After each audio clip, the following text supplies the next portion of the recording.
What up mga par? Kamusta kayo dyan? Ano nang balita sa atin? Ito, nandito kami ngayon. Bagong-bagong experience na naman to mga par. Sa ginseng naman tayo. Ngayon lang ako nakapag ganito mga par. Bali nagbabaklas nga kami ngayon. Oh. Kita nyo naman, oh, ang dami na naming nabaklas. So, bali yung mga kahoy na yan, hahakutin pa namin yan. Ang dami na, oh, tinan nyo. Pagod din yan, ang init pa. Eto nga, oh, sipag-sipagan naman tayo mga par. Kala ko kasi sobrang hirap nitong pagbabaklas ng ganito. Madali lang pala, medyo, ayun nga, nag-enjoy din naman ako. Ayos din ang pagbabaklas, oh. Kita nyo, dami pa namin babaklas no? Lawak pa. Kailangan lang talaga namin ipunin tong mga kahoy kasi nga para madali siyang hakutin. Ere naman si Konsi, oh, siya yung taga-baklas, tapos ako naman yung taga-hakot ng kahoy para mabilis naming matapos tong na to, pagbabaklas na to. So ayun na nga mga pare ko, at natapos na namin. Kaya ngayon yung ginagawa naman namin ngayon, hahakutin naman namin at uumpok-umpokin namin.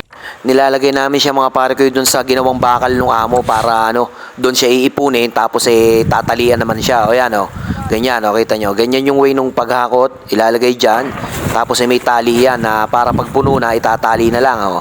Ayan, sa iras na yun, bali tatlong hakutan yung ginagawa namin. Ayan, si Panther.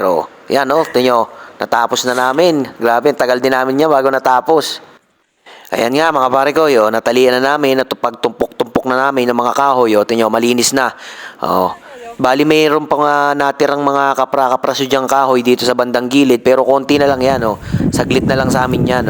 Tapos susunod na namin dyan iyang sako. Pero syempre, bago ang lahat mga pare, kakain na muna kami. Inabot na kami ng tanghalian. Kasantingan naman ng init talaga. Kaya madali ring makagutom pagka ganito. Hanap lang kami ng pwesto mga par para tuloy-tuloy ang kain. At dito nga kami nakapwesto sa bandang taas kasi medyo lilom dito at asak na asak lang umupo. Ito naman ang aming masarap na ulam. Kita nyo, meron kami ditong toge. Tapos ayan, tortang talong na may itlog. Sarap nito mga par. Kita nyo naman, togi pa lang. Tapos meron kaming patatas, tsaka itong ginayat na sibuyas at tsaka kamatis.